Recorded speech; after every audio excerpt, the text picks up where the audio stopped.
नमस्कार, देवमाजावरती स्वागत आहे. आज आपल्याबरोबर श्री ऋषिकेश महाराज चोरगे आहेत. महाराज, आपला परिचय द्या आणि नंतर तुमच्यासाठी एक काहीतरी स्पेशल क्वेश्चन आहे, आपण ते घेऊया. साधू संत अवतार घेती उद्धाराया कारणे. साधू संतांचा अवतार हा उद्धार करण्यासाठी असतो आणि संत वचनांचं संपूर्ण महाराष्ट्राला जागृती व्हावी त्यासाठी हा वारकरी संप्रदाय उभा आहे. आणि त्या वारकरी संप्रदायाचा असणारा पायी मी ऋषिकेश महाराज चोरगे आपल्या पुणे जिल्ह्यामध्ये वाणीभूषण म्हणून प्रसिद्ध आहे. त्याचबरोबर असणारी काही संतांची चरित्र गजानन महाराज, साईबाबा, स्वामी समर्थ आणि शंकर महाराज, आणि त्याचबरोबर जे अपरिचित देव आहेत की काळभैरवनाथ, त्याचबरोबर देवी, अशा काही संतांची देवीची चरित्र कीर्तनरूपी माध्यमातून सर्व समाजापर्यंत पोचवायचं काम माझ्या हातून घडतं आहे.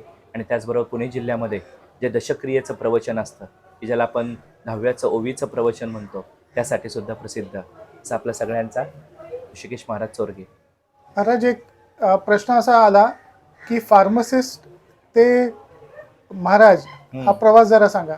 फार्मसिस्ट ते महाराज, लहानपणापासूनच देवाची आवड होती. आईने केलेलं श्री गजानन विजय ग्रंथाचं पारायण आणि त्यानंतर मला लागलेली आवड, आणि त्यानंतर मी शेगावला जाऊन केलेलं गजानन महाराजांचं पारायण, आणि त्या पारायणामधून 21 दिवस 21 वेळा हा ग्रंथ वाचला. तो मुखोद्गत झाला. म्हणून कोण गजानन महाराज आहे ते शेगावला बघायला गेलं होतं, आणि शेवटी त्यांनी मलाच महाराज बनवून टाकलं. आपल्यासारखे करीती तात्काळ ते आपल्यासारखेच करून टाकतात, यांनाच संत आणि महाराज म्हणतात. याच्यामध्ये एक आणखीन प्रश्न आला की बहुतेकांच्या घरी संतांचं चरित्र वाचलं जातं, पारायण केलं जातं, पण बाकीच्यांच्या घरामधल्या बाकीच्यांच्या वरती काही असर होत नाही. तुम्ही कसे वळला ते सांगा. तो प्रत्येकाचा पिंड असतो, मागचा प्रारब्ध आहे. आता इथं सुद्धा सगळे पुणे नाही ना आलं, काही ठराविक लोक इथं आलीत. जे मागच्या जन्माचं प्रारब्ध आहे तेच इथं पाय येणार आणि तेच इथं भेटणार आणि बाबांचं दर्शन घेणार. म्हणून ते मागच्या जन्मीचं प्रारब्ध आहे ते आज इथं आलेलं आहे. पण सगळ्यांनाच हा खाऊ भेटतो असं नाही. त्यातले काही जण आहेत त्यांना हे केसराचं दूध भेटतं, आणि काही जण शिरा आणि बत्ताशेच खात बसतात. ज्यांना केसराचं दूध प्यायचंय ते बरोबर इथं येणार. महाराज, तुम्ही प्रवचनांमध्ये दशक्रिया विधीच्या वेळेला तुम्ही तुमचं ॲक्च्युलीची स्पेशालिटी आहे, आणि जे तुमच्या डोळ्यासमोर ह्या गोष्टी तुमच्या नेहमी दिसतात, तुम्हाला लोकांना काय संदेश द्यायचा? कारण नंतर ही लोक सगळी काय म्हणतात, पितृदोष लागला म्हणून सगळे बोंबा मारत फिरत असतात, सगळे जाऊन काय काय काय विधी करत बसतात, नरसोबाच्या वाडी असो की काशी असो. जरा त्याच्याबद्दल सांगा, तुमचं ऑब्झर्वेशन सांगा या गोष्टींबद्दल. नंतर सरण, स्मरण, मरण आणि शेवटी भगवंताचे चरण आहेत, आणि या सगळ्यातून आपल्याला जावं लागतं. नंतर संतांनी सांगितलं की मला मरणाचं स्मरण आहे, आणि ज्याला स्मशान कळलं त्याला आयुष्य कळालं. ज्याला स्मशानातली राख कळली त्याला देव कळाला, आणि ज्याला मरण कळलं त्याला हा परमार्थ कळाला. नंतर बाबा म्हटले, मी कुठं राहतो? मी स्मशानामध्ये राहतो. आणि मला काय म्हणतात? मला शंकर म्हणतात. नंतर ज्यांना राख कळली, स्मशान कळलं आणि मरण कळलं त्यांनाच हे आयुष्य कळालं. म्हणून आता येणाऱ्या पिढीला हे सगळं कळलं पाहिजे. बाबांचा आज प्रगट दिन आहे. बाबांचा जन्म कुठं झाला? अंतापूरला. जिथं अंत आहे तिथून आज सुरुवात झाली. आणि बाबांची समाधी कुठे आहे? धनकवडीमध्ये. म्हणून तर धनाच्या कावडी, म्हणून तर धनाला कवडी मोलाची किंमत आहे.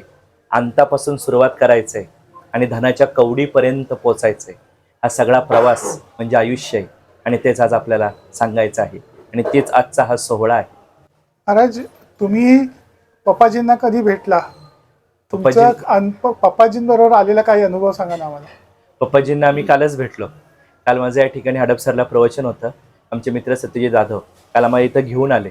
आम्ही आलो, बसलो, पप्पाजींशी भेट झाली. पप्पाजी म्हणले चहा घेतल्याशिवाय जायचं नाही. दादा आतमध्ये पूजा करत होता, बाबांचं दर्शन घेतलं, आणि बाबांच्या मूर्तीला मोठी पगडी घातली होती. आणि मी अचानक म्हटलो, इथं फेटा आहे का? मला फेटा बांधता येतो. स्वतः कीर्तनकार असल्यामुळे मी फेटा बांधतोच. तर म्हणलं माझी इच्छा आहे की बाबांना फेटा बांधावा. पप्पाजींनी फेटा काढून दिला, आणि दादाची इच्छा होती की आज लाल कलरचा फेटा बांधायचा आहे, आणि तोच लाल कलरचा फेटा निघाला. तो काल बाबांना आम्ही बांधला, आणि बाबांची सुंदर अशी मूर्ती काल दिसत होती, आणि पप्पाजींनी आशीर्वाद दिला. हाच खूप मोठा अनुभव आहे की काल सेवा केली आणि आजचा हा मेवा आहे. म्हणून तर ज्यांनी मार्ग केला सोपा, परमार्थामध्ये आयुष्य गाठायचा असतो, मुक्तीचा टप्पा, आणि आपल्या पाठीशी आहेत ते म्हणजे पप्पा. पाठीशी आहेत ते म्हणजे पप्पा. म्हणून हाच पप्पांचा अनुभव. आणि महाराजांचा अनुभव आहे. जय शंकर. जय शंकर.